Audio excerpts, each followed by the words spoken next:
Hello सांग माने शुभ संध्या। स्वागतम करुछि आपण माननको मोर प्रथम ब्लॉगिंग को। आसंतु बुली जिबा आज आमे मीना बजार जहाँकि आम केउंझर चंपुआरे पड़ी अछि। आमे तीन जन तो बुलिबा को आसिलु और आम सहित आपण माननको मध्ये बुलेई नबु।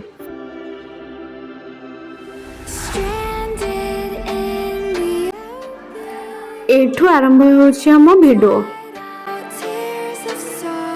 देखंतु कुनी कुनी पिला मानकर केते सुंदर जोता अछि।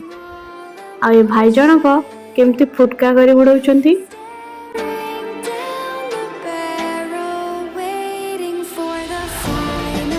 देखंतु दीदी केते सुंदर इयरिंग सब देखुचंती। ए भाई जनक मात्र 50 टंका रे दउथिले mobile row display glass. Uh A cover सब थिला 80 रु 200 भितरे।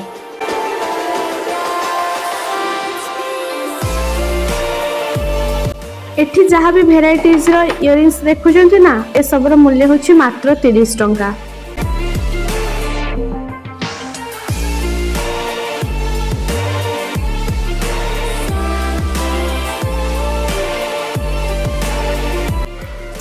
एठी तो आपण बोर्ड देखि जानि परथिबे चाहा नेबे 5 टंका।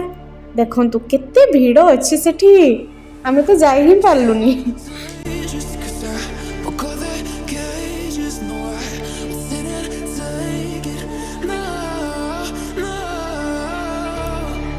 सुनार मूल्य जो रेट रे वृद्धि पाउछि ताको आखि आगे रखी ए सब बढ़िया बढ़िया डिजाइन हेसी हार गुडी को पछर देखंतु। आपण चाहिले आको नेई निजे व्यवहार करि परिबे भारी सुंदर हेछि। मेला रे मोर देखा हे गला मोर जूनियर बिनी सहित जे कि मोर डायट रे जूनियर थिला। देखंतु तार केते क्यूट बेबी। हम जानि नथली एबिति हठात देखा हे जे बोली। बहुत दिन परे डायट परे परे बोधे एटा सेकंड टाइम ता सहित देखा हला। बहुत खुशी लागिला।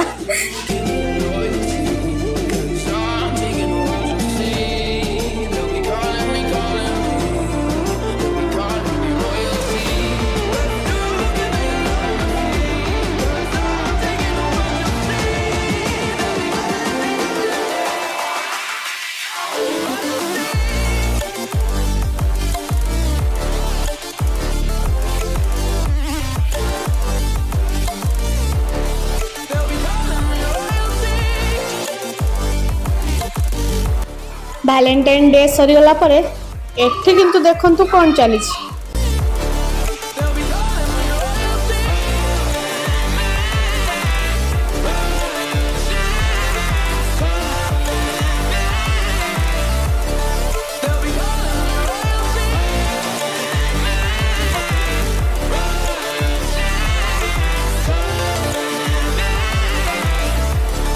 एठी भारी सुंदर सुंदर चाबी रिंग सब मिलुथिला अडी कॉस्टली मध्य थिला।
कौन खाइबू भाभी भाभी भाभी शेष में 2टा गुपचुप खाई आम मेला बुलारे पूर्णछेद पकेलु आ कौन कौन सांगरे नहीं आसिलु देखंतु ये थिला किसी मेला बुलेबार मजा थैंक्स फॉर वाचिंग रहिली टाटा।